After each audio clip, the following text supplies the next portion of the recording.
See, mis me kuulsime Randar Tasmuti jutust, kõlab nii, nagu me peaks seda kaasas kandma. Ja see mõte, et mida me siis üldse kaasas kanname, kas on mingi sodikott või on see reliikvia või on see nii-öelda siin lastekirjanduses memme musi, mis teeb tugevaks, või on kellegi tsitaadid, kuulsime Goethe tsitaati.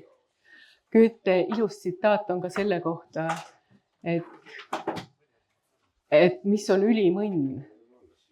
Mis on siis ülimõnn? Kui ta seda otsis, on see, et vaba rahvas elab vabal maal. Et kui see võtta ülimaks õnneks, siis me oleme kõik üliõnnelikud. Ja see nii ongi. Ja me peamegi niimoodi võtma seda. Meie küsimus on, oota, kas keegi veel tahab esineda või?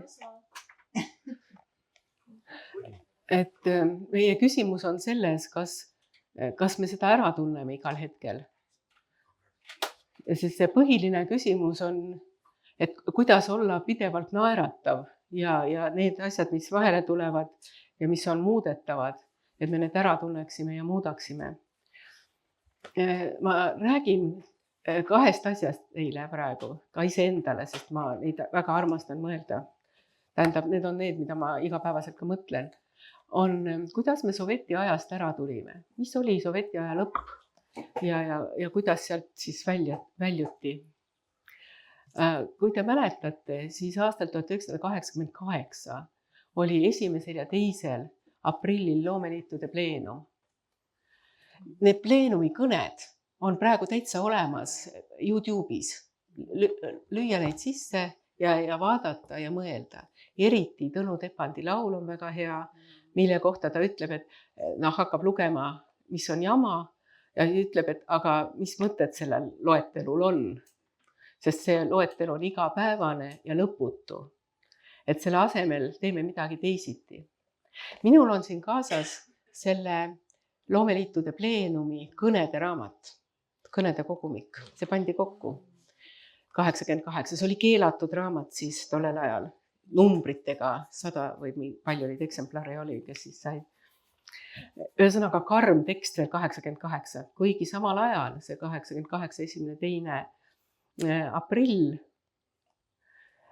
oli selline hetk, kus tegelikult selle 2 päevaga ühiskond täiesti muutus. Mindi ühele nii-öelda Loomeliitude pleenumile ja välja tuli see, kuidas me taastame Eesti Vabariigi. Et see muutus käis selle 2 päeva sees. Eriti hirmus oli selle 1. päeva õhtu. Minugi abikaasa tuli koju ja ütles, et ma nimetasin, et kõige tähtsam on iseseisvus, ärme kardame seda sõna, et ei tea, kas nüüd tullakse õhtul järele või mis siis saab. Ühesõnaga, et hakati rääkima iseseisvast Eesti Vabariigist. Sest enne seda päeva esimene pool oli räägitud suveräänsusest ja kõigest sellistest nõrkadest sõnast, mille kohta on küsimus, kas Prantsusmaa ütleb enda kohta, oma riigi kohta, et me oleme suveräänne, lihtsalt riigikorrale. Et see pööre tegelikult toimus nii. Taustaks oli see oli aprillis. Mina töötasin siis Eesti Raadio kirjandussaadetes, siis oli mu nimi Maarja Pärl, ja tegin kirjandussaateid ja kuuldemänge. Ja tuli sinna Lennart Meri kohvikusse ja kutsus need inimesed, siis oli ka minu pereinimene, et lähme sõidame väiksese Žiguliga linna peale, ma tahan ühte juttu rääkida, aga teades. Aga kui ma siin rääkima hakkan, siis igal pool on kohvikus ja täpselt nii, raadiomajas, telemajas, uues vanas. Et me ei saa siin seda rääkida. Ja tegelikult see oli jaanuari algus, nii et ta valmistas seda ette tegelikult 3 kuud. Kõik need kõned on ette valmistatud ja nagu täpselt teada, mida kõik, et kõik need Eesti Vabariigi eelsed, ütleme siis see inventuur, mis seisus siis riik ja rahvas on. Kõigepealt oli mõte, sõna, jõud. Ja, aga selleks mõtlemiseks, mis on väga tähtis, tegelikult koondusid kirjanikud, eriti arhitektid, väga võimsa sõnaga, kunstnikud väga hea sõnaga. Ühesõnaga loomerahvas tuli kokku, võib öelda, pani seljad kokku ja 2 päevaks, aga ma loen siin selle esimese alguse, seda on siin tsiteeritud. Lugupeetud foorum loeb, räägib Mikk Mikiver, Teatriliidu juhatuse esimees, lavastaja. Tahan teie poole pöörduda mõne sissejuhatavate sõnadega Teatriliidu kui pleenumi kokkukutsumise initsiatiivi liidu poolt. Ammu ja kas kunagi üldse pole Eestimaal sellist aukartust äratavat ja austust väärivat kogu koos olnud, see kohustab. Mida sisukamalt me 2 päeva töötame, seda austust väärivamad me võime olla. Iseenda ees ja oma rahva ees. Sellepärast siis tõde ja veel kord tõde peaks olema meie lipukiri. Ärgu painaku ühtki sõnavõtjat hirm, mis saab minust, kui mu ettepanek, idee, analüüs või muu taoline ei meeldi mõnele kõrgel seisvale isikule. Hirm, mis sinini on olnud valdav ja ka põhjendatud olnud.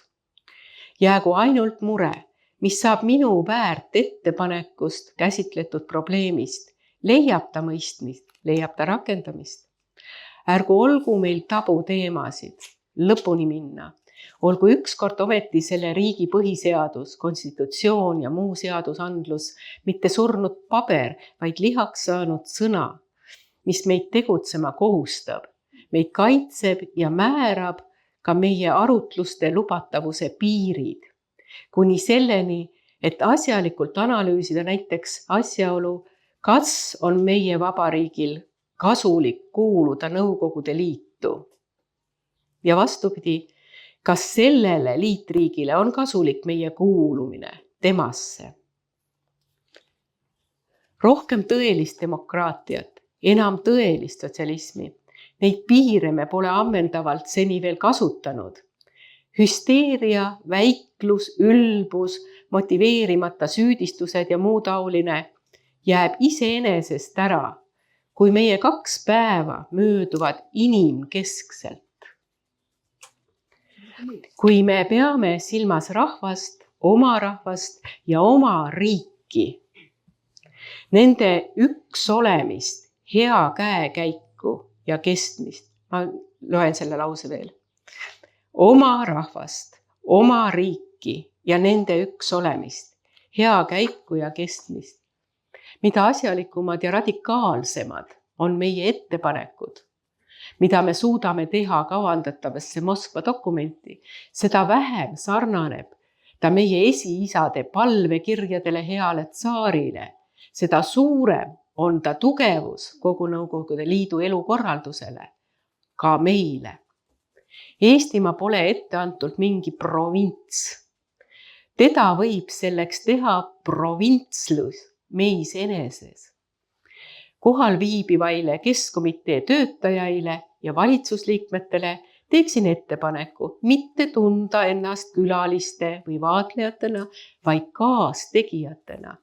Ning kuna kohale oli palutud kogu EKP Keskkomitee büroo, võiksime ehk pleenumi lõpuks jõuda koguni ühe ühisdokumendini, millel oleks rakenduslik sisu ja kaal. Ja lõpuks, ärgu kedagi segagu tõik, et meie töö algab naljapäeval 1. aprillil. Tahaks loota, et ta ei lõppe ka homsega, vaid kestab igavesti, nagu tõelistel peremeestel kunagi. Jõudu tööle! Ja kuigi on läinud 40 aastat, 38, on see jah, täpselt selline värske, just nagu värske tuul uuesti, et kuidas saab olla, et on sellised klassikalised tekstid, mida me näeme ja ma arvan, et selle peaks ka internetti ja nendesse veebidesse üles panema igapäevaseks lipukirjaks, et mida me siis siit tekstist ja nendest teistest tekstidest õpime. Ja minul on ta väga läbi töötatud, ma ülikoolis 20 aastat olen seda väga õpetanud. Isegi mulle anti selle kirjastamise õigus, ma tegin omal kuludel 1000 eksemplari juurde ja jagasin üliõpilastele ja kasutasin seda õppetöös. kuna Eesti Raamatu kirjastus läks laiali ja sellel ei olnud autoriõigusi ja siis nad loovutasid selle minule, mis on ülimalt lahke ja ma kasutasin. Aga nüüd, mis ma räägin asjadest, mis siis praeguses ajahetkes minu arvates tuleks silmas pidada, on need samad küsimused. Et me ei kaotaks ära orientatsiooni, orientiiri. Sellepärast need esimesed mõtted, mis me tajume, kus me siin oleme, imeilu seiste, väga lahke pererahvas ja naeratusega selline protsessi loov pere, sest on näha, et see on umbes niimoodi, et vot siia me teeme suure keskuse.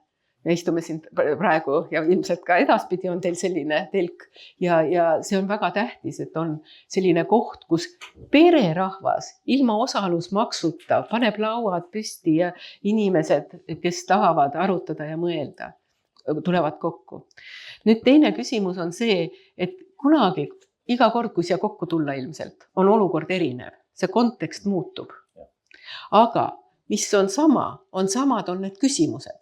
Sest ikka need põhiküsimused, mis siin ette lugesingi, on samad. Nali on selles, et selle järel esines kohe Indrek Toome, EKP Keskkomitee sekretär, kes rääkis, et me tegeleme uutmisega ja kõik on väga hästi. Ja Nõukogude Liit kestab edasi ja läheb järjest paremaks. Ja siis tuli veel Arno Köörna ja Marju Lauristin ja kõik. Sõnaga, täpselt sama olukord nagu meil praegu. Sõnaga, mis me näeme, on tegelikult selle meetodite poolest uuenemise vajadus ja vanade, kes on oma rollid ja au saanud vana süsteemi järgi ja kui tuleb uus süsteem, siis nad kaotavad selle. Ja inimesed, kellel ei ole tegelikult seda julgust, et ise uueneda. Mõnel on, aga ütleme, see domineeriv vastuolu on selles.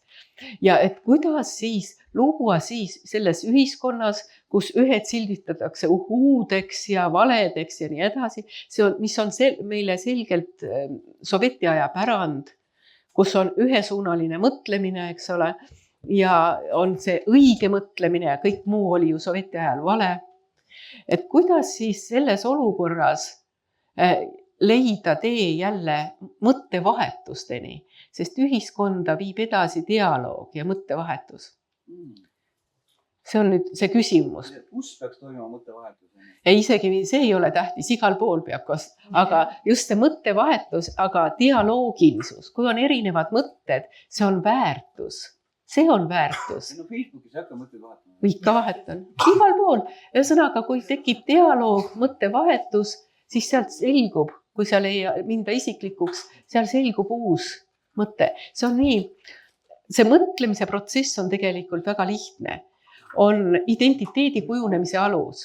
On üks selline seisukoht, ütleme seda nimetatakse konsensuslikuks. On konsensuslik mõte, siis on sellele vastumõte.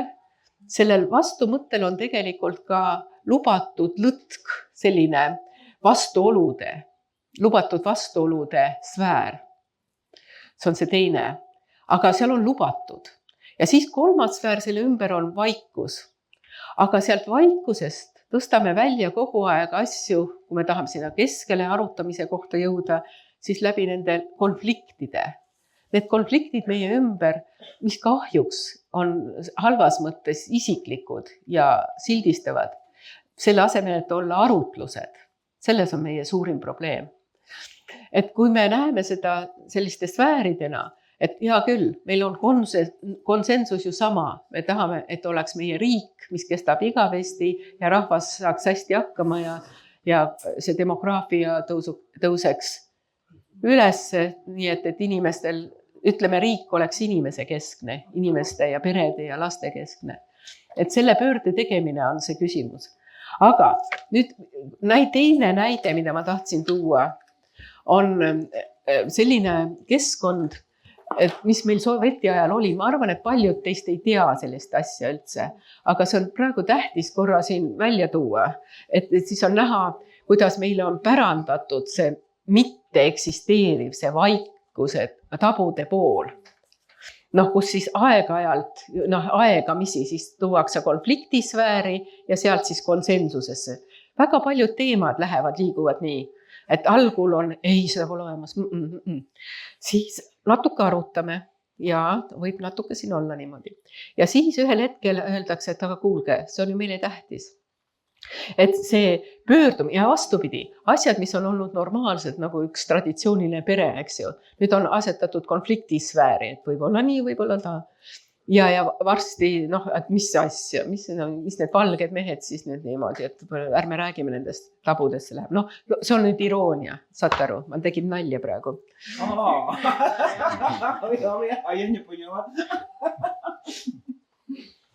Ja, ühesõnaga, see oli nali, aga ma utreerisin selleks, et näidata. Aga meil oli, vaadake, sovjeti aeg oli meil üks paradigma. Ma ei tea, kui palju te seda mõtlesite.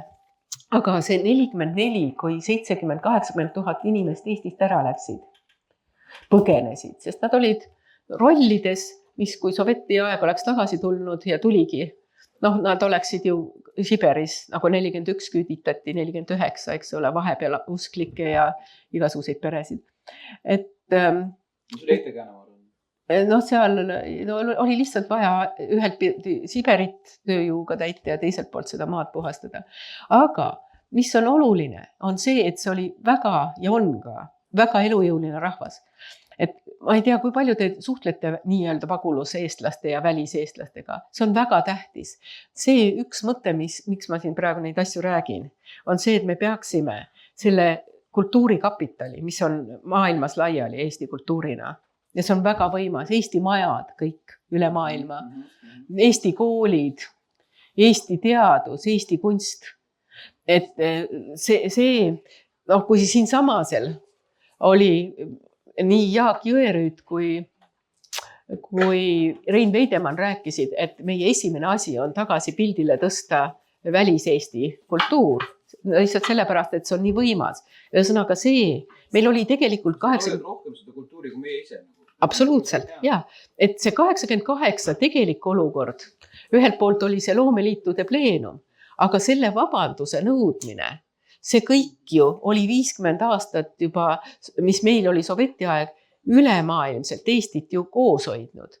Toimusid, teate, estod, eks ju, ülemaailmsed estod. Kui vaesed pidid olema, vaesed siit läinud inimesed ja nende pered, kui nad juba 47 hakkasid tegema Rootsist Eesti laulupidu ja spordivõistlused ja metsakoolid ja skautlused ja kaidid ja kõik. Ühesõnaga, need vormid, mis eestlus eri riikides algul tugevasti Saksamaal ja Rootsis, kus need keskused olid ja sealt liikus siis edasi, Saksamaa hakkas ju jagama.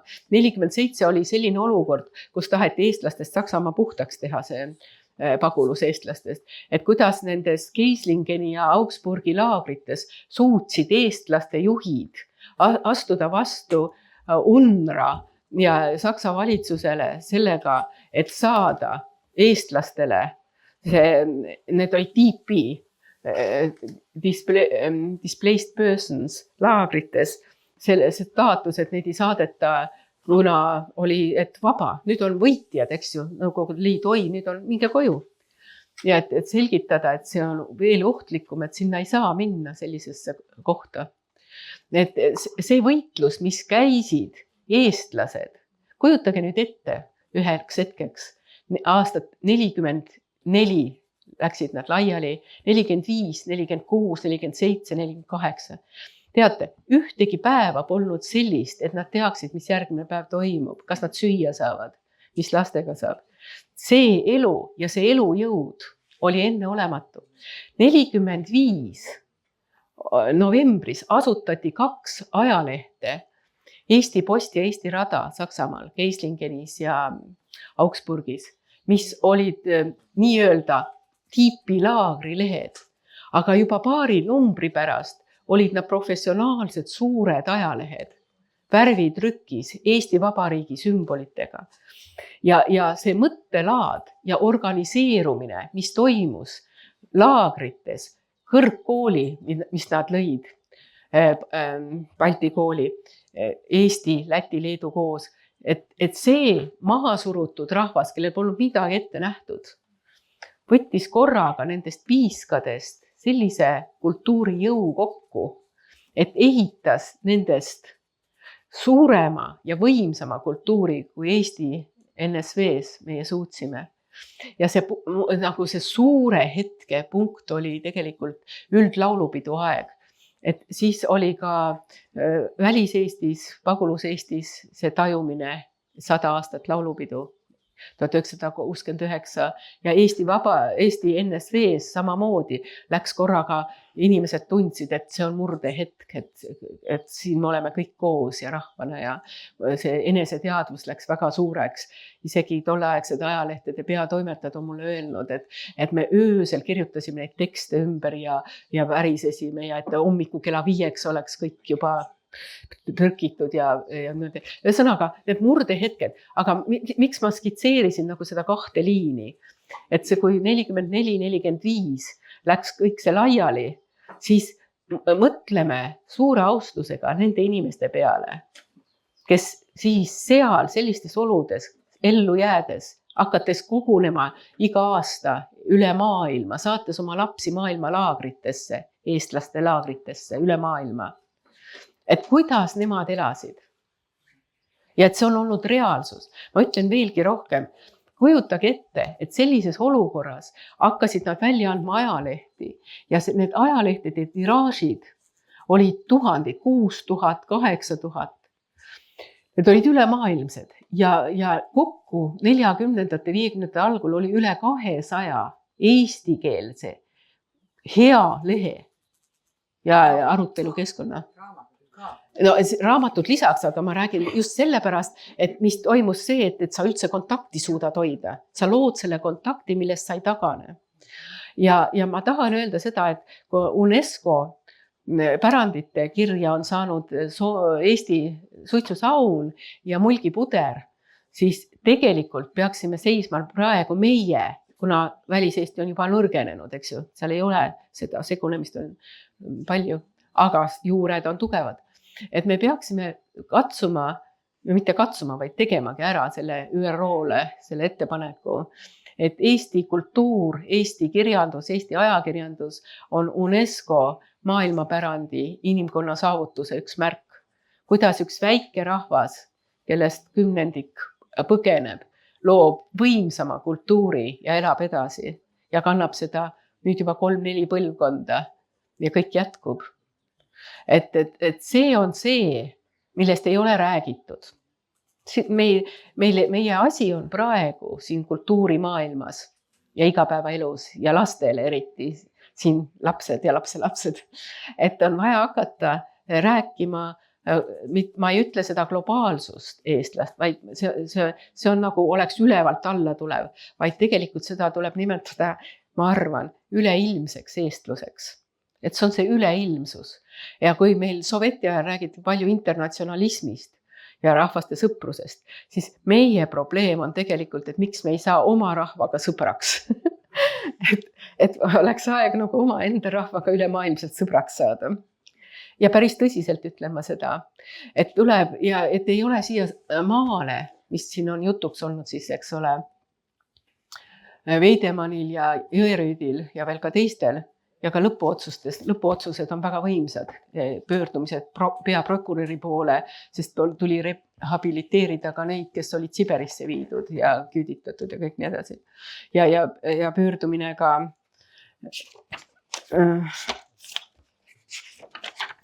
Eesti EKP keskkomiteele ja kõigile. Ühesõnaga nõudmised parteile ja valitsusele, mida kõik eestluse nimel tuleb teha. Et see, mis siin on kirjas aastal 88, ei ole läinud korda. Miks on nii läinud? Miks need asjad, kui siin lugeda, on praegu sama olulised? Kus on läinud asjad nagu loha või mõisaköis las lohiseb? Et ma siin mõnda punkti räägin. Kõige tähtsam tollel hetkel oli muidugi keskkond. Kas siis praegu ei ole keskkond kõige tähtsam? Põhjavesi. Eks ju, Sita-Kah karikatuur 87, see ütles ju kõik. Ja praegu samamoodi, et kas me teame, kas need on teaduslikult uuritud, kas on neid tuulikuid vaja, kas on sellisel kujul neid päikeseparke vaja. et võib-olla ei pea põldude peale otsa panema kõike seda ja ära risustama meie maad, sest me peame aru saama, mis on see põhiressurss ja mis on taastuv. Ja ma siiski ei loe neid praegu ette, aga ma tahan 2 sõna rääkida sellest, mis siis toimus sovjeti ajal ja miks me olime sellises seisus. Sest kõik see suur kultuuri osa, mis oli vabas maailmas, see oli meil keelatud. Ja seda nimetati emigrantlikud inimesed. Ja ma väga tahan, et siin selle raamatu võiks skänneerida. Ja siis ma ei hakka seda ette lugema, siin olla üks teatri häälega, need on hirmsad asjad siin, mida kõik ei tohi eestlane teada, kus oli rauduste taga pidi kõike seda hoidma ja pidi olema ööpäevane valve selle ümber, emigrantliku kultuuri ümber. Kusjuures, kui lubati, ma vaatasin neid dokumente, et keda siis lubati ja mis teemadega.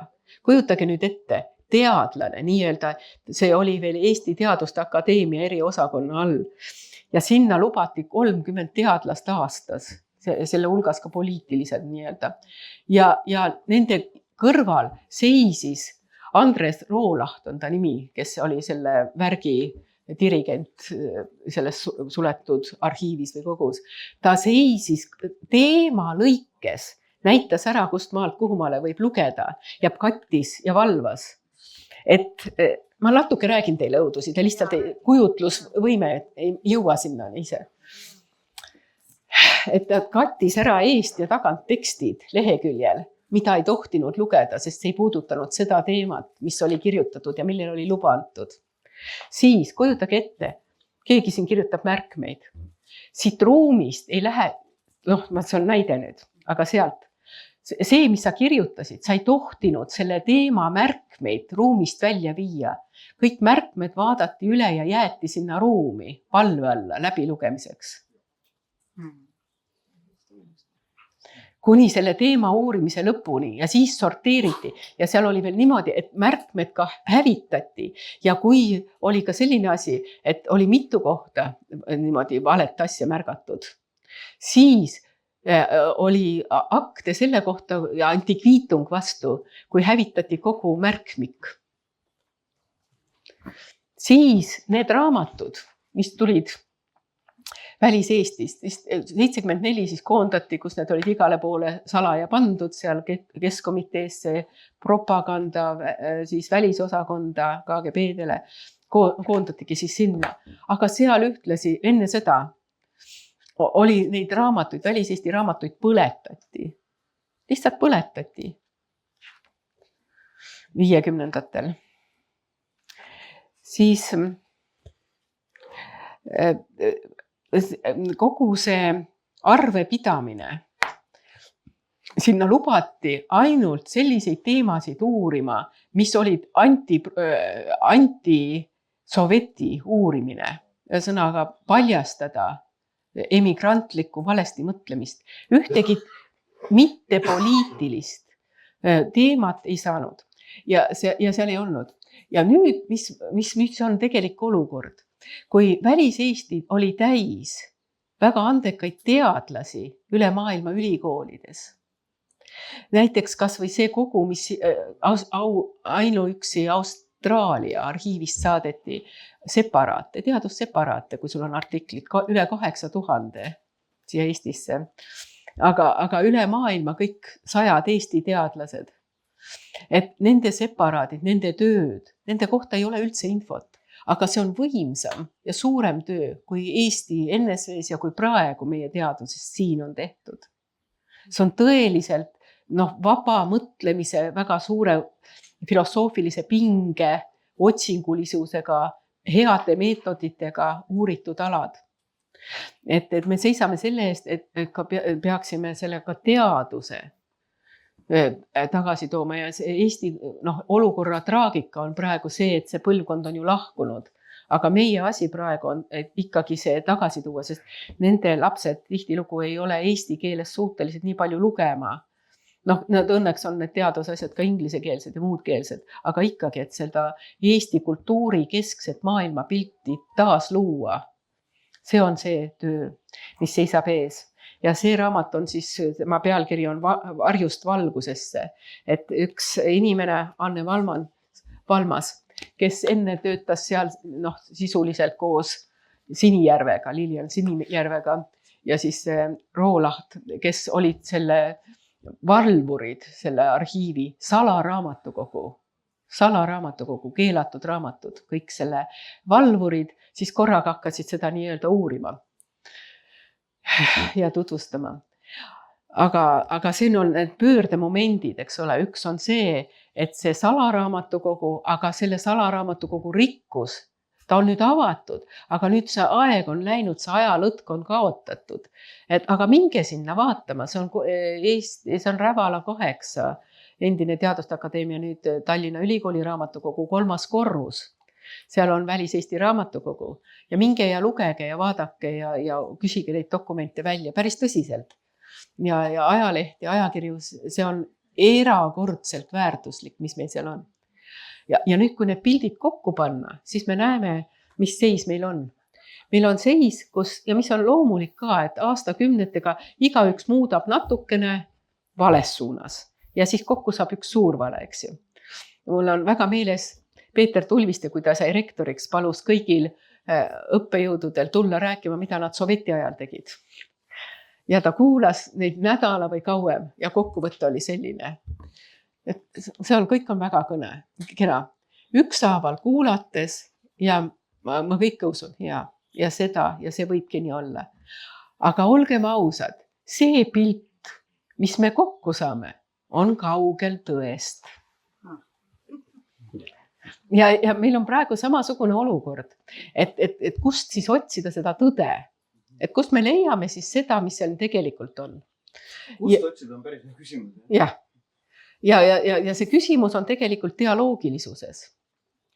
Ja ma arvan, et see kommunikatiivne, millest vist pärast räägime teises ringis, ma ei hakka seda rääkima praegu, aga selle kõige nagu algmõte on, et meil peab olema see jõud eestluse tervikpilt taastada.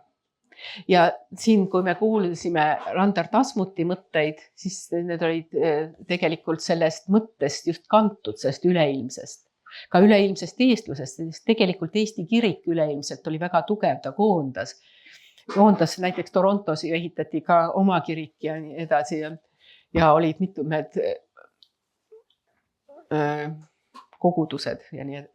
Et see kultuuri osas on Välis-Eestis olnud väga selline traditsiooniline osa ka see kiriklik või see vaimne ja hingeline rituaalsus, mis on toonud pühapäeviti inimesed kokku. Et seda ei tule vaadata ainult kui religioosne sündmus, vaid just kui kontakt, kui koos tegevust, koos loomet, üksteise nagu tähelepanemist. Ja viimane asi, mis ma tahan öelda, on, et võib-olla selle kõige pealt, mis me nüüd siis saame, see on nagu selline, et me korjame need materjalid kokku, on teine pool on hästi oluline omaenda looming. See kõik on baasiks sellele, et igaüks oma alal, eks ju, aga midagi tuleb ise edasi luua. Et mis on see, mida mina siia maailma ja Eesti kultuurile ja Eesti ühiskonnale annan. Ja kuidas ma oma lapsed kasvatan, mida nemad tegema hakkavad, kuidas nad tunnevad ennast siin maailmas hästi. Just see, kuidas minna naeratusega läbi raskuste ja mitte viriseda, kui mõelda 40. aastate eestlaste peale ja säilitada loomisvõime, luua oma näidendid, kirjandus, kultuur, muusika, kujutav kunst. Et see peaks olema siin Elujõu kongressi jätkul see sõnum, et me peame suutma luua oma ajas tundlikke, tõele põhinevaid, refleksiivseid loomingutöid.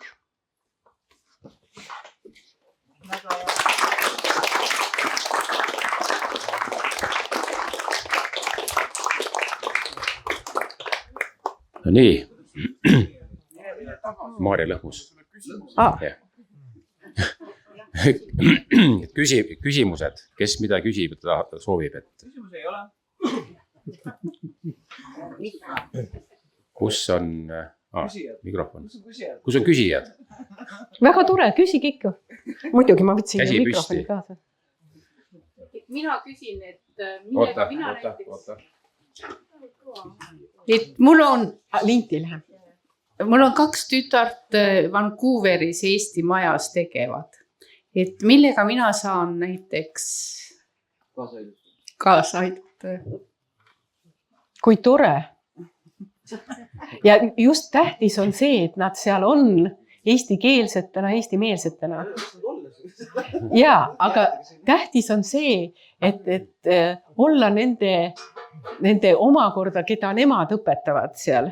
Sest lasteringid Vancouveris on väga toredad. Ja et olla nendele omamoodi sideks ja vanaemaks. Ära ise anna alla. Ühesõnaga pidevalt, isegi just käia, olla, mida ma märkasin seal just Vancouveris. Näiteks, milline vaimustus on näiteks rahvariidevööd. Noh, ausalt öelda, mina ei märganudki, et see on nii suur asi.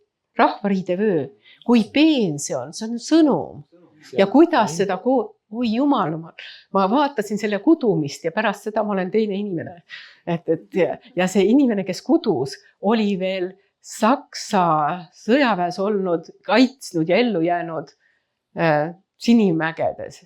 Ja kes näitas oma kudus neid vöökest ja siis näitab mulle 3 sõrma peale. Ma olin siin, vaat siit ma läksin need 3 mäge ja siis liin tuli siit ja niimoodi. Ja siis koob edasi seda. Et see oli randa taga just... Ja see oli Kotkajärve. Ja mis on tähtis? Teha selliseid, ma ütlen veel selle, ma mõtlesin natuke, kuidas ma seda ütlen, et teha nendele kokkusaamisi. Ühesõnaga, kõige võimsam on kokkusaamine. Ma olen nüüd nii palju nendes kohtades käinud, ma Välis-Eesti lehtedest natuke toetan ka oma panusega. Vaba Eesti sõna ilmub New Yorgis, lugege, vabaeestisona.com, lugege seda lehte. Et see taheti 12 aastat tagasi kinni panna, aga ta ilmub senini, ma olen selle juhatuses ja hoolitsen ka selle eest, et kuidas saame. Ja teine on Eesti elu Torontos. Toronto Eesti elu saa. Et vaat sinna lehte näiteks saa, Kanada. Et sinna lehte näiteks võiks kirjutada ja üleüldse võiks kirjutada ja saata pilte, kas või sellest praegusest asjast ja mõttevahetusest. Ka sellest, et me räägime. Neile ka jõudu. Me peame andma neile ka jõudu. Absoluutselt. Just nimelt. Ja et me siin arutame seda, et on tähtis see eestluste, üks eestlus jälle. Selle kohta oli Rand, oli filosoof Rand Ameerikas, kes ütles, eestlus on looming. See on ka loomingu raamatukogus ilmunud. Et seda vaadake.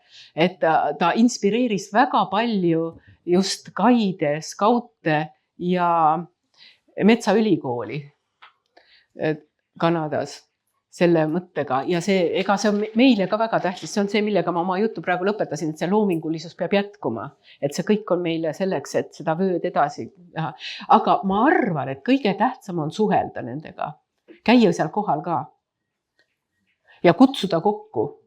Ja mis on väga tähtsad, on söögid. Ja söögid, mida ma olen vaadanud ka nii Kanadas kui Lakewoodis kui New Yorgis ja Läänerannikul.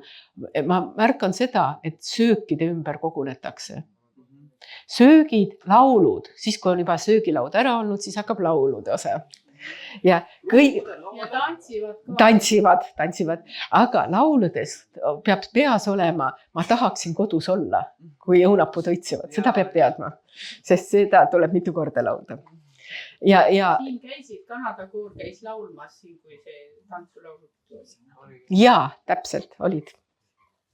Nii et see side ja lastelaste hoidmine eestluse, ma ütleks nii, nende side peab olema nii hea, et kui nad lastelastel, et kui neil on otsus, et jah, ma nüüd tulen Eestisse elama, et see ei oleks neile mingi takistus. Et nad ei tunneks üldse takistust, sest keel on tähtis, eks ju, ja kommete tundmine. Et nad saavad kergelt siin ju tööd tegelikult. selliseid rahvusvahelisi rolle on palju. Et see tagasitulek ja liikumine, et see oleks hästi loomulik. Selleks tuleks Absoluutselt. Ja, et neid on oodatud ja see keel ja vaat, mis on tähtis, et kui nad tulevad, nad toovad kaasa, ma vaatasin seda. Eestluses kasvanud pered, kui nad 90ndatel siia tulid, need noored inimesed, nad olid nii elevil.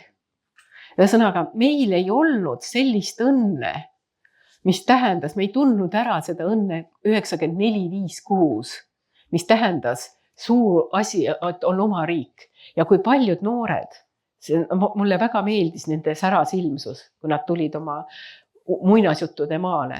Ja seal samas Vancouveris mul oli see lugu, et Eerik, sa oled ju siin praegu. Eerik?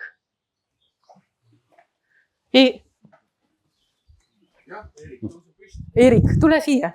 Kui me olime Whistleris ja Torontos, mis juhtus? Seal oli Portlandi, räägi sellest, Eerik, et kuidas oli Portlandi koor, kes oli inglisekeelsed inimesed ja korraga nemad kõiki laule laulavad eesti keeles ja nad teadsid, et see on laulukeel. Ja siis Eerik oli 12 ja kuidas John ja kõik käisid su sabas, mis nad ütlesid selle?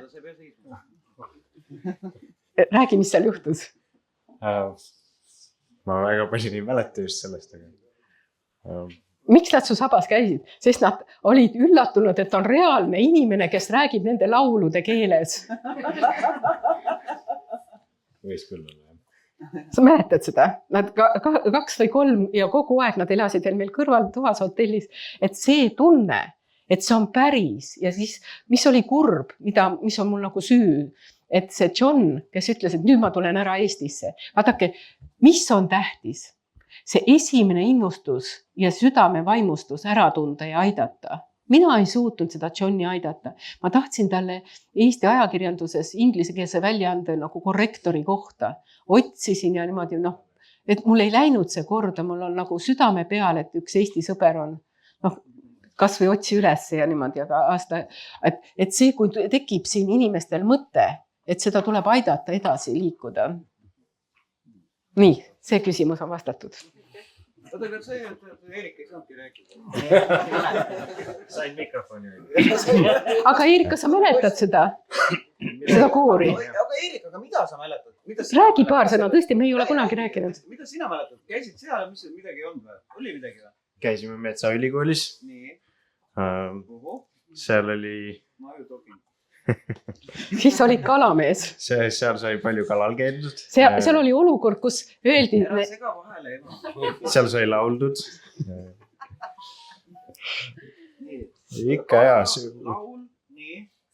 Palju sõpru ja mõnedega... Kõik said sõbraks on ja mingid erandeid ei olnud. Kõik olid väga meeldivad inimesed, jah. Me räägime kõiksusest. Ja mõnedega siiamaani räägin. Aga mis nad räägivad? Kas nad Eestisse ei taha tagasi tulla? Väga ei... Ikka Kanada, ikka pigem on jah. Koduks jäänud, eks ole. Just. Aga väga paljud olid seal ka Eestist siis kohal tulnud. Et jah, just nendega rohkem. Aga igas põlvkonnas oli noori, oli vanu, nagu ma aru saan, jah? Jaa, just. Vaat see ongi hea, et on põlvkondade ülene. Väga väikesed juba hakkavad käima ja see on nagu loomulik keskkond, kõik põlvkonnad koos. Ja müüdi murdmine oli see, et oi, siin järves küll kalu ei ole, siin pole kunagi saadud. Ja siis Eerik läks kalale ja õhtu pidu... Sellest Eerik ei räägi. No ta ei mäleta, aga tal on välja pandud see kala saamise pilt, kus on uhke kala, aga kalamees väike on kurb. Sest see on filosoofiline küsimus, eks see ei ole õnnelik, et ta siin lõpeb. Ja tehti uhked pidupraed teie püütud kaladest. See on nagu see ainuski, et kalas ei käidud. Aga esimene oli Metsaülikool. Mis on sealt meelde jäi? Metsaülikool, ehk siis see ei ole nagu meie maa ülikool või sarnane? Ei. Ma väga vähe mäletan sellest. Eesti raadios on ka sellise nimega. Ma olin tollel hetkel ikka võrdlemisi väike, jah. Aga... aga jaa, just see, et Eesti kultuurile minu meelest seal pandi ikka kõvasti rõhku ja võeti arvesse. just.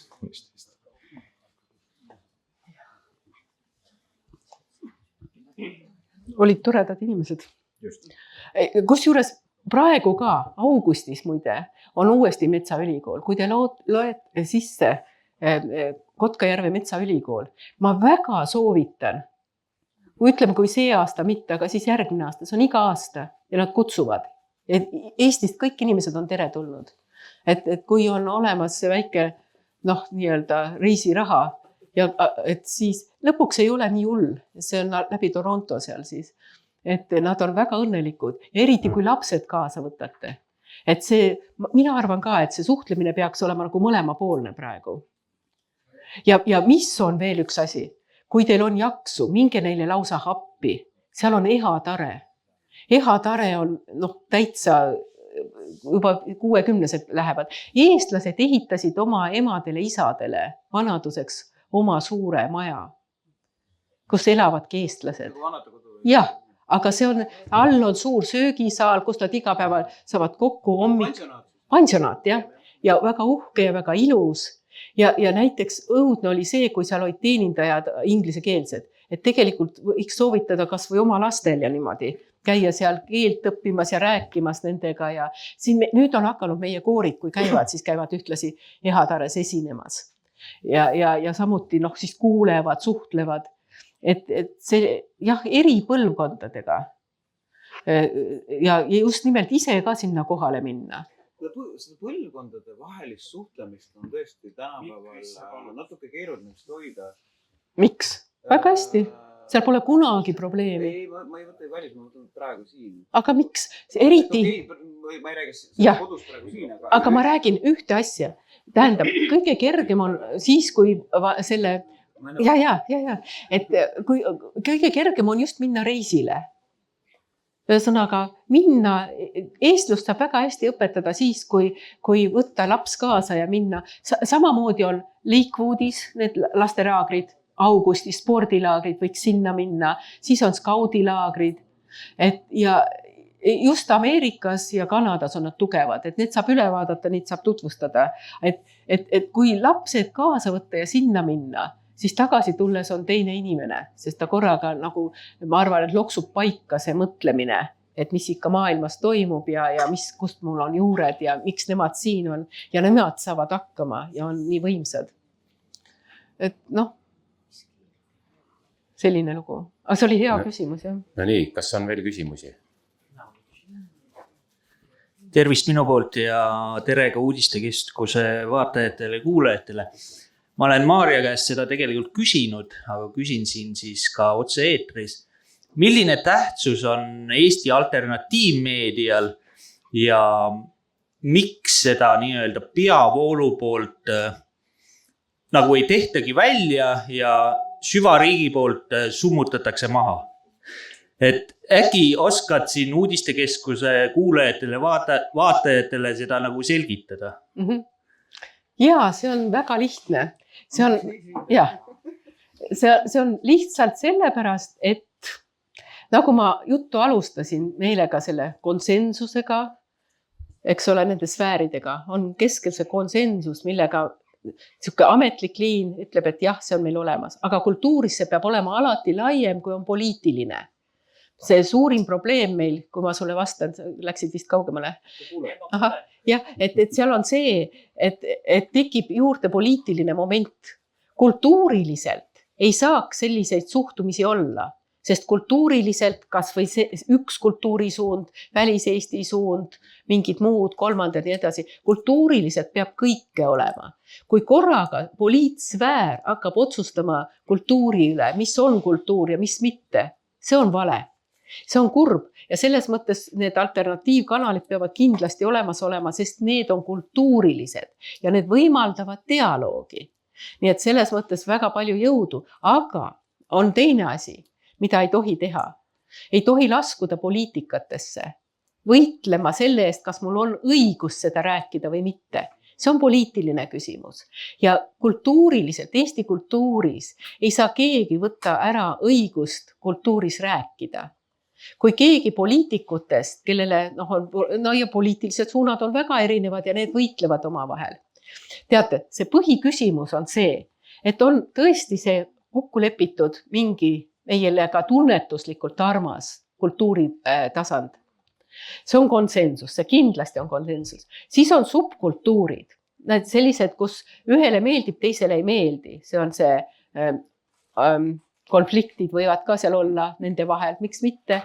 Aga igal ühel on see subkultuurilisel tasandil õigus oma maailma pilti esitada.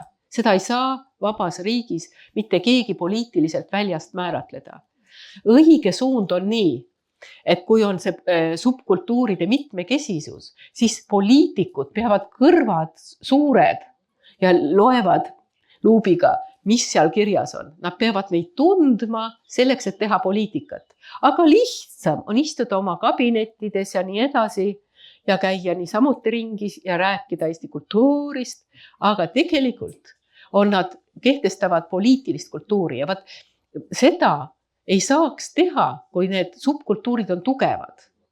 Siis nad on sunnitud rohkem kuulama. Mina näen, et see võitluskoht praegu Eestis on see sama, mis ma siin ette lugesin, see postsovetlik. Aeg hakkab nüüd lõppema, see on kestnud siis 40 aastat. Tegelikult see oli ette näha. Älis Eestis Endel Tulving, väga hea psühholoog, ütles mulle kohe, et selleks läheb paar inimpõlve.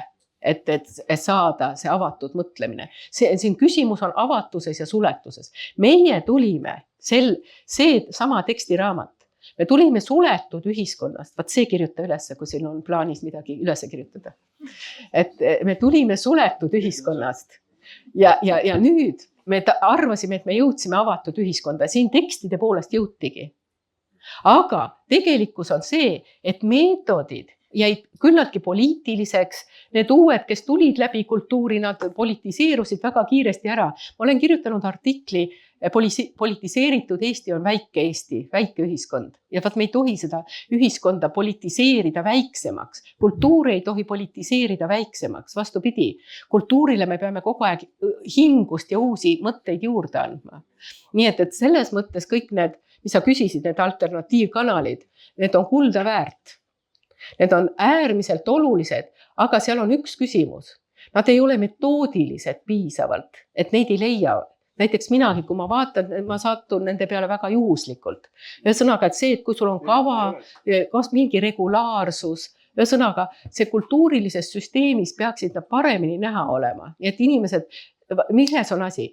Kui nad ei ole näha, siis inimesed ei saa neid kätte ja see on probleem. Ja kui inimesed ei saa kätte, siis on poliitikutel kerge neid halvustada. Nii nagu see raamat on täis sellest, kuidas Ameerika ajal hirmus lugu.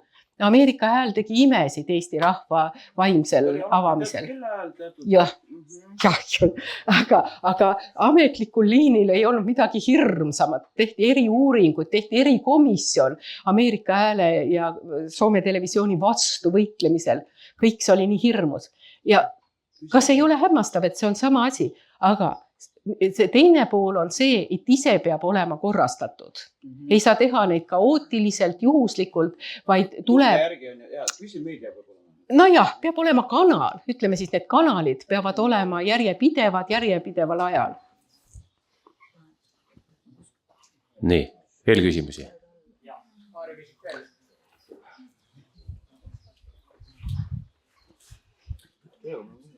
Ja aitäh selle eest. See on täiesti tuttav teema minu jaoks, sellepärast, et ma olen eesti.com jäänud siin 3 aastat ja meil tulevad püsivalt uudised kogu aeg. Mina teen saateid, vahepeal ma panin niimoodi iga nädal. Ja muidugi me teeme seda kõike tasuta, sest meid ei rahasta mitte keegi, me oleme annetuste peal. Aga Euroopa Liit rahastaks muide hästi. See ongi probleem. Euroopa Liit muide austab tegelikult väga igasuguseid selliseid kultuurilisi uuesti mõtlemisi, rethinking. See on väga suurte rahastustega võimalus, tuleb üles otsida. Sest et see, et Eestis seda ei ole, aga need rahastused tuleb saada otse. No just, see võib olla ka, kindlasti ongi meie üks puudujääk, et me ei ole otsinud neid rahastusi niimoodi. Pigem niimoodi. Et me oleme tuginenud rohkem nii-öelda rahva oma toetusele, et rahvas nagu telliks meid ja niimoodi me jääme püsima ja ellu. Aga nüüd on need toetused ka nii kokku kuivanud, et sisuliselt me teeme tegelikult seda kõike tasutama töö kõrvalt. Aga mis on teine väga negatiivne, on see, et see nii-öelda, nimetame seda süvariigiks, meid nii-öelda sotsiaalmeedias igal pool lämmatatakse. Et need shadowbannid ja igasugused, et me ei jõua nii-öelda selle uudise feed'i. Näiteks praegu ma ju jagasin seda, tegin pildi ja panin siis uudistekeskuse lingi alla. Ja siis vaatan, et mul tuleb teade, et sinna gruppi olen seda jaganud, vajutan sinna peale ja siis tuleb suur kiri, et vabandust, seda sisu ei ole saadaval. Et nii on, et meid blokeeritakse igal pool, et... Aga kes blokeerib? Kust see tuleb? Kas see tuleb... Facebooki iseenda siseselt. Ei, see peab olema keegi, kes kaevab. See on see sama. Valtlik kontroll. Et keldrist patsiga poiss. Ühesõnaga on see takistus peal. Ühesõnaga siis tuleb mõelda. Ja YouTube samamoodi. Kõik absoluutselt, mis on nagu nii-öelda peavooluga on seotud, kõik need streaming keskkonnad, me oleme blokeeritud, piiratud, me ei jookse inimeste feed'i sisse. Inimesed on mugavad, nad scrollivad ja kui meie sinna sisse ei jookse, siis me olemegi nähtamatud. Aga see on üks küsimus, ma ütleks nii, et see, mis sa praegu esitasid, see on äärmiselt tähtis küsimus, aga see on kogu Euroopas. Kindlasti on see sama Soomes, mida kultuuri ma tunnen, seal Vastapaino näiteks, kui see oma Türkikoja tegi. Ühesõnaga, see vastusurve nende käest, kellel on rollid, mida ma teile algul rääkisin, et kui on rollid käes, siis see muutmise tahe on nii väike. Ja kui kaua siis üks ühiskond kannatab mitte muutuda kuni, vaata seal on see, kas on evolutsiooniline areng või siis ongi nii palju juba hullusi, et tuleb teha see revolutsiooniline muutus, eks ju. Kui on mõistlik ühiskond ja siin oli küsimus, läbi dialoogi seda arendada. Dialoogiga saab evolutsioonilist teha, sest et mina ütlen, et nende kanalite suurim väärtus on dialoogilisus. Ja ma arvan ka, seda peab hakkama uurima, ma luban seda, et ma uurin Euroopa tasandil, sest et see ei ole teie ainukene küsimus, et siin tuleb seljad kokku panna teiste riikide. Näiteks, mis väliseestlased ütlesid, et kui neid hakati kiusama ja KGB kiusas kohutavalt, siis kui hakati Torontos kiusama, siis ta näiteks Margus Hess rääkis mulle, kes oli musta lindi päeva korraldaja, Black Ribbon Day, mis on võimas, sai lõpuks ülemaailmseks ühenduseks. Et ütles, et kui hakati kiusama, siis ma helistasin kohe lätlastele, leedulastele. Neid kiusati ka. Ühesõnaga, kui kiusamine algab, siis see on metoodiline. Ja et see ei ole, mis ongi.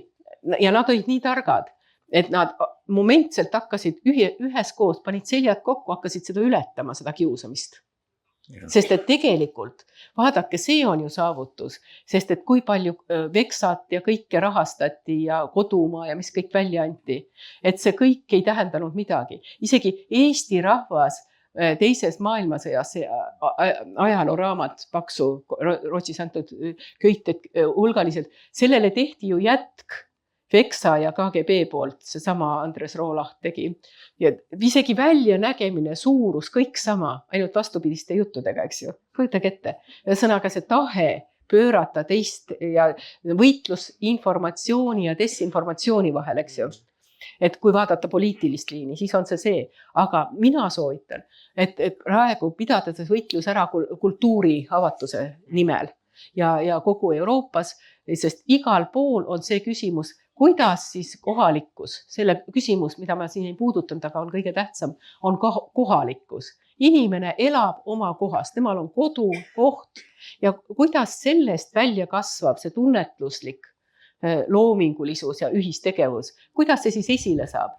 Kas me saame vaadata ainult neid asju oma elus, mis meile poliitiliselt lubatakse või?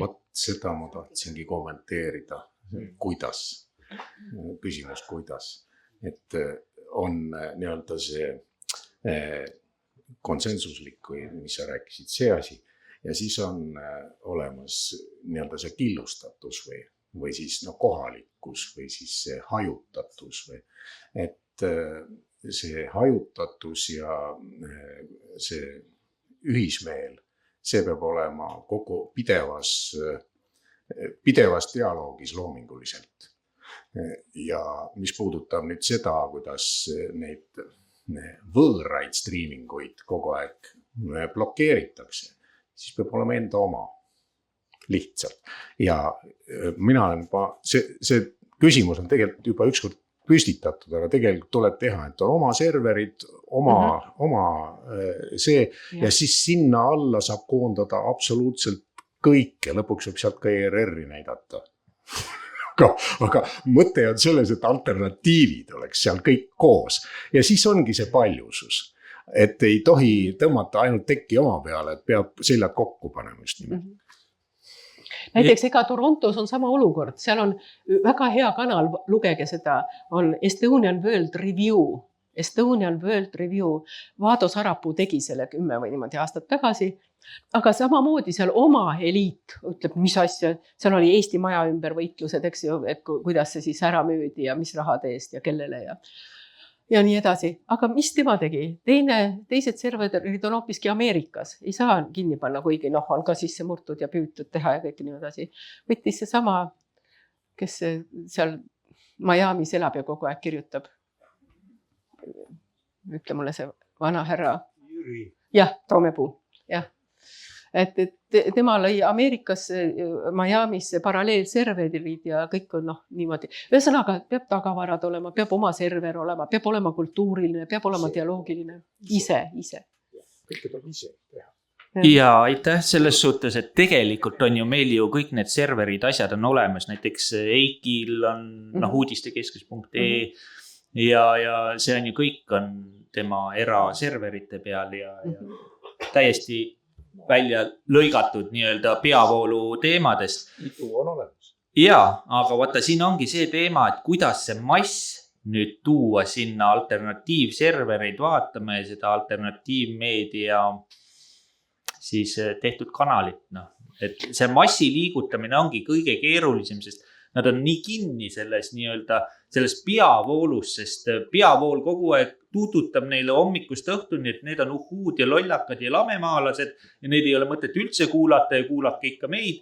Ja kuna nemad on harjunud neid aastakümneid kuulama, sest algul oli Pravda, siis oli AK ja nii ta läks ja inimesed on nii-öelda harjunud ja nüüd kui see uus alternatiivmeedia peavool, alternatiivne vool on tulnud, siis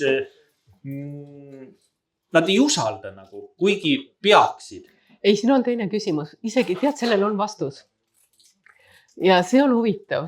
Ja see on ka selline üleskutse vormis see vastus.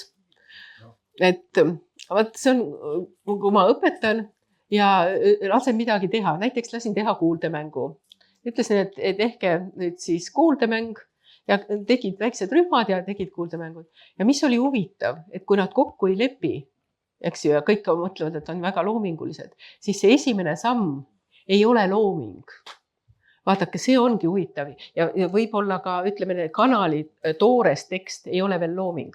Nüüd kuulake, ma ei ole seda rääkinud 10 aastat, aga see on tähtis. Et me oleme seal maal, kus tuleb mingit tööd rohkem teha. Need on žanrid. Ühesõnaga tuleb vorme uuendada. Ja vormid tulevad ajast ja kohast. Nii nagu näiteks Valdo Pant omal ajal sellises olukorras, tema tegi Rameto. Istus ja mõtles, mis jama on, et see on kõik nii koomiline ja edasi. Siis hakkas nali üldse tulema. Ja see oli aastakümneid väga hea. Aga asi on selles, et igas ajas on üks moment, mis tuleb ära tunda, mis on uus ja tuleb seda uut tegema hakata. Aga selle sama kuuldemängude naljaga oli see, et kui nad siis üksteise saateid kuulsid, siis neil oli kõigil häbi, sest kõigil olid sarnased. Ja siis mul õpetussõnad käisid juurde sellised. No näete, et oli veel hommik. Ja äratuskell, oi mul on kiire, siis ma teen seda ja siis ma jooksen kooli. Ma ütlen, kõigepealt on vaja üle minna selle läbi metsa sinna lagendikule, kus kõik paistab teistmoodi. et see, kui ma hakkan loomingut tegema, ei saa alata sellest, et sa oled nii-öelda, see lihtsalt kirjeldad, ei ilma mingi žanrita tüüpiliselt. Seda tüüpiliselt, selleks tüüpilisuseks oleme me kõik võimelised. Ja vaadake, siin on üks küsimus, see on see lisaväärtus. Kunst ja uus žanr, uus sõna, uue mõtte tekkimine. Uue mõtte tekkimine on võimalik siis, kui sa asetad need elemendid teistmoodi.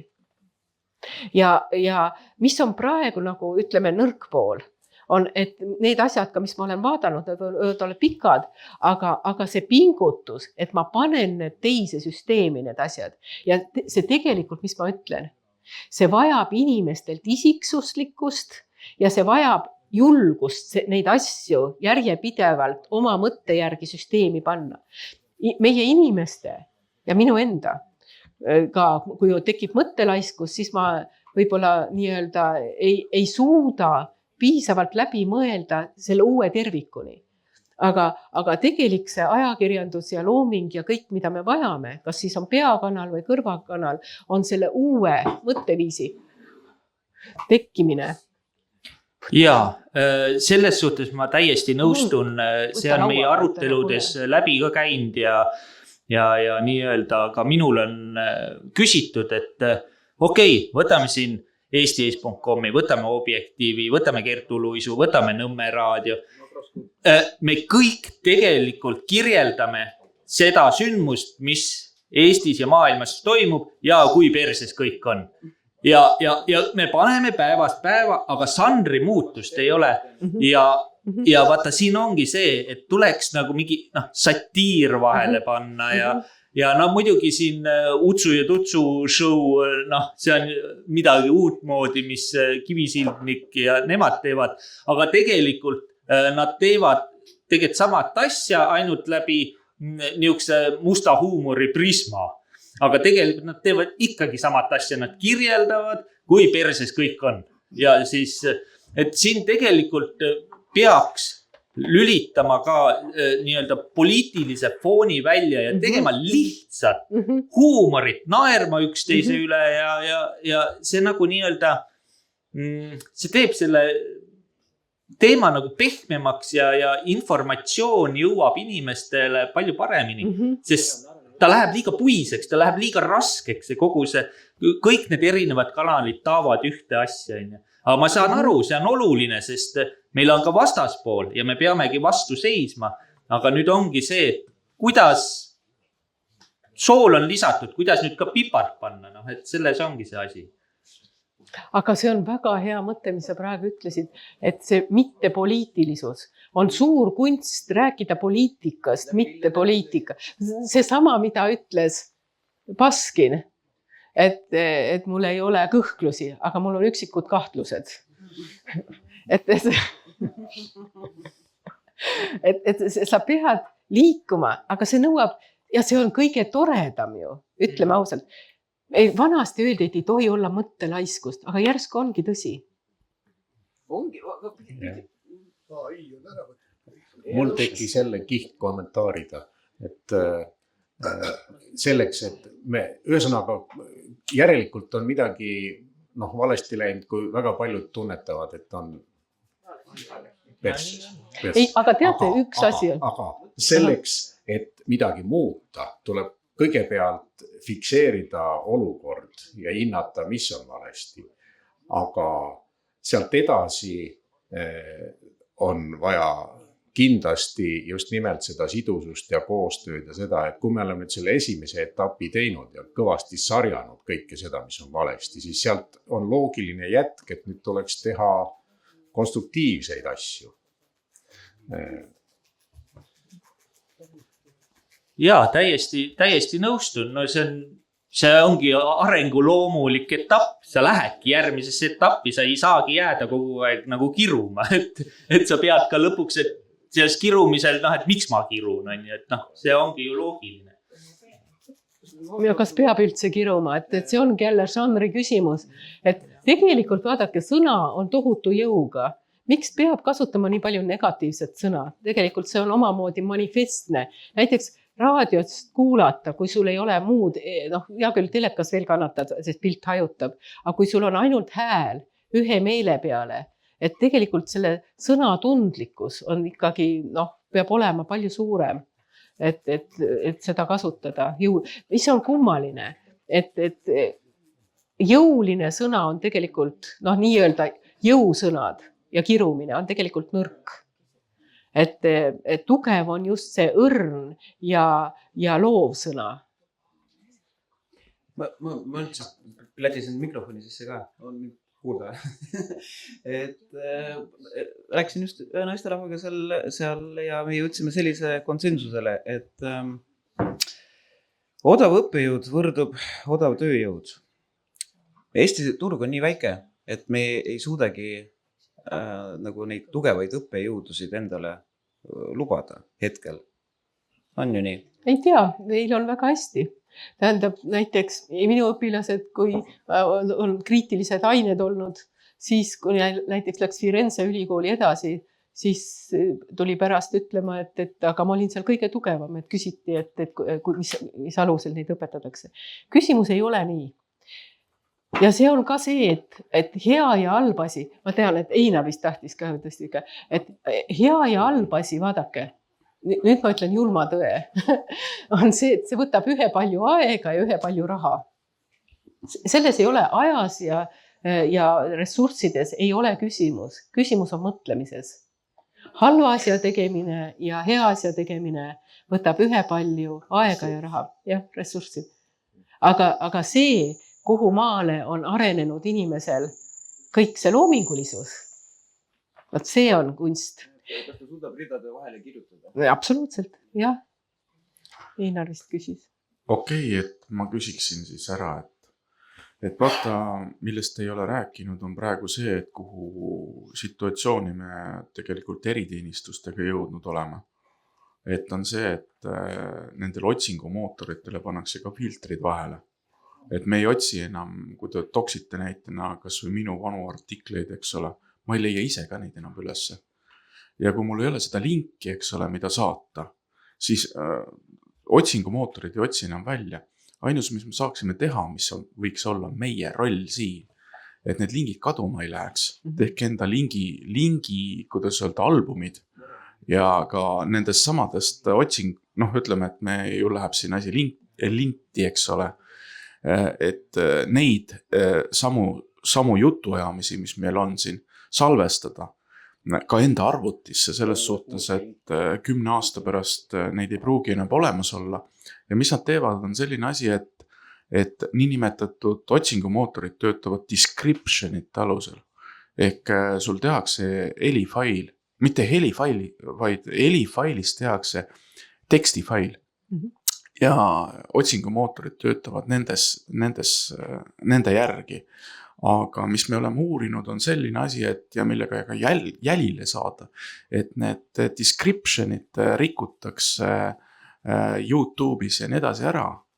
Et vaata, kuidas sellest asjast nüüd välja saada, et see on väga oluline asi, et nähtavasti lätlastel, leedukatel ja nii edasi on täpselt sama probleemid, mis meil siin. Et kuidas me saaksime näitena ka välis-Eestit võib-olla rakendada selle sama asja peale, et leida need grupid üles, kes Lätis, Leedus nii edasi teeksid täpselt sama asja või Poolas või Tšehhis või Ungaris, eks, Soomes, Rootsis, nii edasi. Aga me ei leia neid, kuna need descriptionid on pekki keeratud, siis me ei leia neid asju ülesse. Et on sul hea nipp ka, et kuidas sellest august nagu välja tulla. Ja teine on see, et see rollijaotus just meil, et mis meie saame siin teha, meie rolliks ongi see olla need, kuidas öelda, selle edasi jaotajad ja salvestajad ja edasi. Okei, täpselt. Aga tänud. Jah. No vot, mina ütleks nii, et peab ikkagi, mida õpetasid väliseesti ajakirjanikud mulle, et see kõik peab olema nii paljudes kohtades, erinevates kohtades salvestatud ja ikkagi suur süsteemsus oma kultuuris.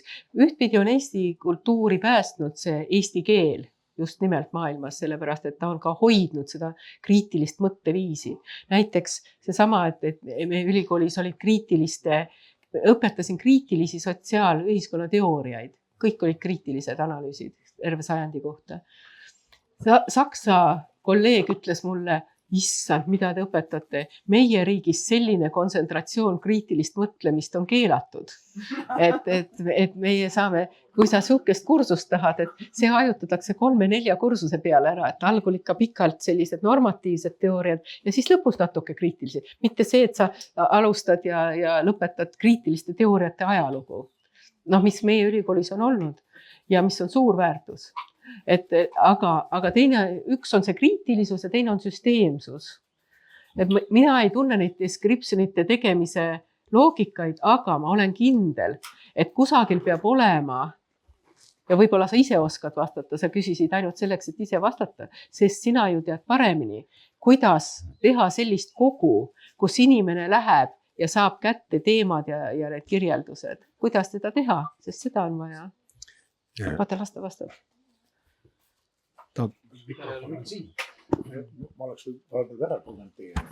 Sa oskad? Et tegelikult võiksin, me Heikiga arutasime ka seda siin, et kuidas sellest asjast välja tulla. Et erinevate teiste pealkirjade all, aga kindlasti see on väga oluline roll ka kogukonnal, eks ole. Et teie oletegi meie kommunikaatorite, kuidas öelda, siis osakond. Nii et kui teie meie süsteemi appi tulete, siis me võime ilusaid asju teha siin selle asjaga. Et ma rohkem nagu ei oskaks nagu ideed panna, et me peaksimegi need rollid paika panema, et kui meie hakkame siin sisu looma, eks ole, kas või teadlastega siin, et siis teie rolliks oleks see ümber kanda ja enda sõpradele informeerida ja nii edasi. Ja kui loota, et teil on veel mõni sõber, eks ole, siis kui temal on veel 10 sõpra või 100 sõpra või nii edasi, siis see saab olema sisuliselt sõltumatu informatsiooni allikas juba. Et me peame need rollid paika panema, et kui te võtate siin selle rolli, eks ole, et jah, me oleme need kommunikaatorid, siis tuld. Kas te võtate selle rolli endale? Kuidas on? Võtame selle rolli endale või? Noh, vot. Siin on tehniline küsimus, mina kui leiuta nagu mul. Kõigepealt on veel kõvemini. No nii, ühesõnaga, tema on seal teises nurgas, siis see mikrofon peab jooksma üle ruumi teise nurka ja siis tagasi, osad on siin, osad seal. Ühesõnaga, praegu on sõnumi levitamise probleem tehniliselt lollikindlalt lahendamata. Siin on vaja 2 kompetentsi, isegi 3. Sina esindad 2 nendest selles mõttes, et keeleline ja meedialine.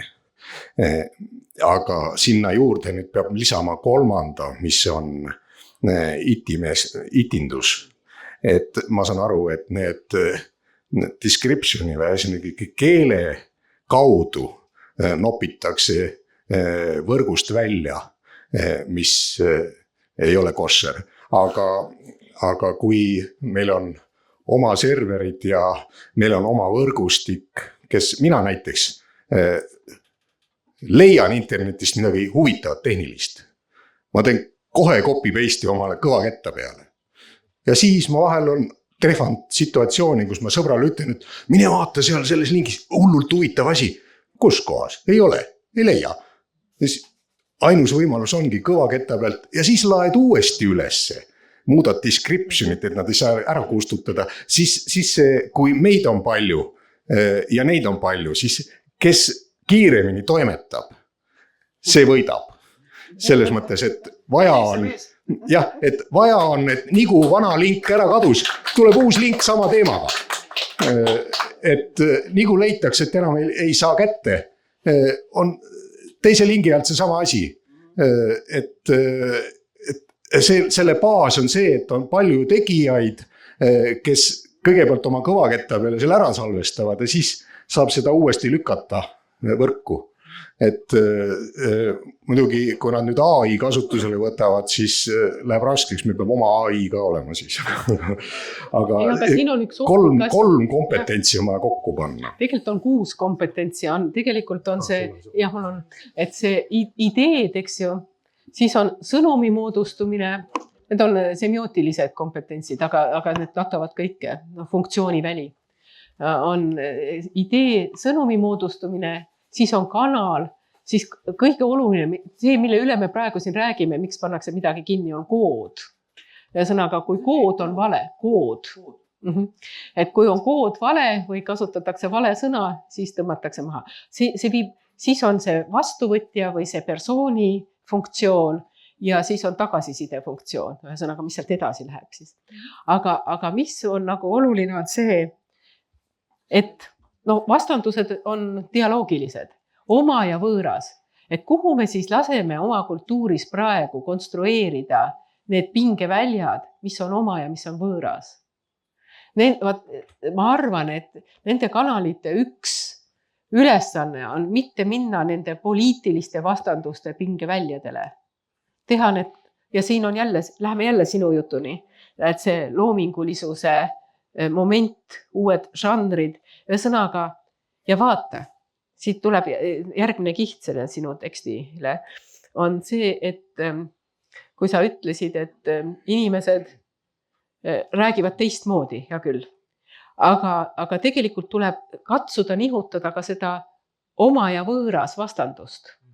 Ühesõnaga, kuna tekstides ikka on see oma ja võõras, sest see huumor põhineb sellele, mitte see, et sa ei pööra vastupidi ja ei anna vastupidist sõnumit, mis on ikkagi ainult poliitiline lähenemine. Et see kultuuriline lähenemine on siis, kui selle pinge ja selle konstruktsiooni oma võõras konstrueerid teisiti, hoopis teisiti ootamatult, inimlikult. Sest tegelikult, kui niimoodi hakata struktuure lahti võtma, siis neid nipp on selles, et neid pinge välja, mis tegelikult moodustavad terviku, on ju meie sellises kognitiivses struktuuris tohutult.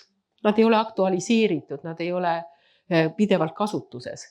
Aga meil on vaja see, ja see on nagu veetilk või klaaskuul, et sa vaatad ükskõik kust poolt, siis tulevad esile teised perspektiivid.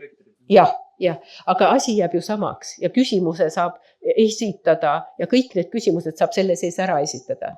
Et küsimus on, kuidas sa selle vaatamise teed ja see vaatamine oma võõras ja konflikti koht, pingeväli, et see ei tohiks olla poliitiline ja ei peaks vastama sellele poliitilise samastusele. Tuleb ajada oma kultuurilist asja ja kui tekitada uusi neid küsimusi, selleni ma jõudsingi, et see on omakorda selliste küsimuste tekitamine. Jaa, täiesti nõustun. Vaata, siit tulebki täpselt välja, miks me oleme rahvana ka lõhestunud. Meil on jäänud nagu see nii-öelda konservatiivne leer ja siis on see nii-öelda liberaalne leer. Ja kui nüüd vaadata seda, siis see samune liberaalne leer, meie omad eestlased tegelikult ju blokeerivad samusi eestlasi, aga neile lihtsalt see narratiiv ei sobi. Ehk siis need samused IT-mehed on samamoodi meie omad eestlased, meie omade seast, kes panevad meile shadowbänne ja igasuguseid jamasid.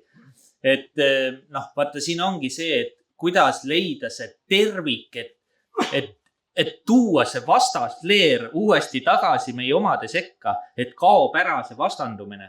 Et see on nagu, see ongi see põhiküsimus, sest vastasel juhul me jäämegi vastanduma, vastasel juhul meil ongi see vastaspool, see vaenlane, kas oleme meie nende vaenlased või nemad meie vaenlased ja kogu aeg käibki see nii-öelda sita loopimine ja üksteisele jala taha panemine, aga me tegelikult ju ajame ühte asja, me ajame ühe maa ja rahva asja. Ja siin ongi see teema, et kuidas seda rahvast kokku tuua. Tegelikult on teemade küsimus. Ma ise olen teinud sotsioloogilisi uuringuid, kultuuriuuringuid. Kui te tahate lugeda, siis inimesed kultuuriväljal on see pealkiri. See on peenelt analüüsitud kõik tabelid, mis on eestlasi huvitavad, missugustes spekrites, mis on ühisteemad, mis on muusikahuvid, missugused tüübid kujunevad. ma räägin selle ära, sest tegelikult on vastus siin. Et on ühisteemad. Meil ei olegi vaja vastandust, see vastanduste teema on 3 liiki asjad, on ühisteemad, absoluutselt ühisteemad, siis on üldteemade jagunemised, spetsialiseeritud teemad ja siis on nišiteemad. Selleks, et selle nišiteemad, jah. Et selleks, et sellele vastata, on see, et me neid asju peame rääkima üldteemadel. Mis on üldteemad? Eesti inimesi 90% seal on tegelikult oma lähikeskkond. Ühesõnaga, olenemata sellest, kus on see, et inimene suudab analüüsida oma lähikeskkonda, on väärtus ja ta tunneb selle vastu huvi ja vastutab. Teine on tervisering, siis on lastering. Et need ühisväärtuse teemad on need, kus tegelikult on see konsensus olemas. Nii et nende juures. Mis teine asi on see, et on ka elanikkonna jagunemine. Eesti elanikkond jaguneb tegelikult 5 tüüpi suures mõttes. Üks, ja ma arvan, et siin ka väga paljud on üldhuvi teemad. Ühesõnaga, kui tuleb uusi teemasid, siis üle 20%, 21% oli seal, aga see ei ole muutunud. No sinna, aga ütleme tüübina on see need ikka samad, sest see on struktuurne. On need, keda huvitavad kõik muutused ja kes tahavad neid teada. Siis teine tüüp on traditsiooniline tüüp. Ühesõnaga, see oli naiste tüüp. Ühesõnaga, hoiame traditsioone. Seal oli 80% sellest tüübist naisi. Seda oli ka 17-18%. Kolmas on instrumentaalne tüüp. See on kõige huvitavam tüüp. See on meeste tüüp. Mehed tahavad teada, kuidas tehakse asju. Ja see oli 80% mehi. Siis on 4. tüüp, mis tuli välja, mis on sotsiaalne tüüp. Inimesed teevad ka seda kultuurihuvid ja kõike, mis nad teevad, aga selle juures on tähtis see suhtlemine ja inimestega tutvumine ja ühistegevused. Ja seal oli tunnuseks, et seal oli dominant, oli noortel. Ühesõnaga, noored teevad asju selleks, et ka kokku saada, arutada, teha. Ja 5, mis oli väga vaimukas tüüp, oli nii-öelda meie kukkus läbi sealt, me panime, ei ole kultuurihuvi. Aga mis tegelikult oli? See mitte kultuurihuvi oli tegelikult see, et väga tugev oli käeline tegevus, väga tugev oli aia, ise ehitamine, muusikast akordioni mäng oli seal ja nii edasi. Ühesõnaga, need enam-vähem need 5 tüüpi, nagu on inimtüüpidena eestluskonnast, saab ära jagada. Ma tahtsingi kommenteerida sinu juttu. Maarja juba tegelikult tõi selle ühe korra välja, aga ma siis püüan üldistatult selle sama veel kokku võtta. On see, et kuidas toimub, ma ei tea, inimeste riikide vahelised läbirääkimised. Minnakse seni üldisemaks, kuni leitakse ühine punkt. Ja sealt hakatakse siis tagasi peeneks minema, et kus saati me saame koos rääkida. Ja siin need teemade kaupa on teemasid, mis on tõesti nii inimlikult üldiselt. Kui ma ei tea, palju on selliseid inimesi, kes ütleb, et lapsed on väga vastikud arvad inimesed. Enamus inimesi arvastab lapsi. Väga hea üldine teema, eks ole. Aga just see, et skeem on nii-öelda, see valem on see, et lähed natuke üldisemaks ja siis timmid sealt seda õiget kohta, kus saati saab. Tehnika inimesena mul valemid huvitav. Jaa, siin natuke Maarja juttu kommenteerib. Tegelikult, et sa tõid välja selle naiste rolli, et minu meelest on see muutunud. Kui me vaatame nüüd, mis meil Riigikogus ja valitsuses toimub, siis alates Kaja Kallasest, kuidas on nagu muutusi toodud ja mitte heas mõttes meie maale ja rahvale, et siin kohal on ta muutunud. Aga jaa, sinuga, Kalev, ma nõustun täiesti 100%. Et vaata, minul on selline idee, et kui ma rääkisin Tallinna Ülikooli filosoofidega, just lõpetanud inimesed, kas me ei ole, ja minul jäi selline tunne, et kas me ei ole seal Hegeli dialektilises maailmas siiski veel kinni. Ja meile pole siiamaani veel alternatiivi üldse pakutudki. Ehk see sama asi, millest sa rääkisid. Mis see Hegeli dialektiline lähenemine on? See on see, et teid surutakse elama tees antidees maailmadesse. see tähendab, et nagu sa käid välja teesi nii automatiseeritud kujul, eks ole, selle kultuurinormi tasandilt sinu aju ja ütleme, et üldine kultuurinorm ütleme, et reageerib sellele antiteesi kaudu. Aga mis jääb kõrvale? Kõrvale jääb selline asi nagu süntees. Sünteesi tasandit ei kipu üldse tekkimagi. See näitab seda sama kultuuri mandumist ja ütleme, et siis kinni jooksmist sellesse jaga ja valitse printsiibi tasandisse. Ei, kuule, aga ma segan selles mõttes vahele, et tuua see teine tasand. See ongi see politiseeritud kultuur. Ja täpselt nii. Et ja kui ma küsisin nende filosoofide käest, eks ole, seal noored tädid-onud, eks ole, et ma küsisin, et kas te tridialektilise tasandiga ka olete kursis, eks ole, kas te tridialektikat ka on õpetatud, et dialektikat teil on õpetatud, kas tridialektiline kolmemõõtmelist maailma on ka õpetatud? Ütles, et esimest korda kuuleme. No ma küsisin siis, et kas multilektikani on jõutud üldse. Ehk see on nagu 5, 6, 10 mõõtmeline maailm. Ja metalektikast nad pole üldse kuulnud. Ma ei tea, kuidas teie ülikoolis on, aga mina näen seda tõsise probleemina. Sest ütleme, et kui me vaatame religioonifilosoofiat ja siis peamine ongi see, et lõigatakse ära see metalektiline tasand, jaotatakse see ära, tõmmatakse kogu ühiskond sellesse Hegeli dialektilisse lähenemisse, eks ole, vastandumine pidev, eks ole, ja see lülitatakse välja tegelikult see metalektiline tasand, et kuidas sinna nagu jõuda, et ma kujutan ette, et see võiks olla see võtaks kohe need hirmud, värgid maha, eks ole, et kuidas tõsta ühiskond nagu sellesse kultuurimudelisse. Läbi tekstide. Ja tegelikult on selleks kirjandus, mis on väga huvitav, ilukirjandus näiteks, sinu kirjaamat Üüriel, ja ka vana ilukirjandus, et seal tegelikult on see kvantfüüsiline idee ju väga tugev. Need on süsteemid, mis loovad ise oma süsteemi, mõttesüsteemi, eksistentsisüsteemi. Ja kui ma ütlesin, et meie igaühe asi on tegeleda selle loominguga oma valdkonnas, sest tegelikult loominguga tegelemise inimese tunnetuse põhiselt ületab kõik need asjad. Seda probleemi, mis sa esitasid, ei ole tegelikult.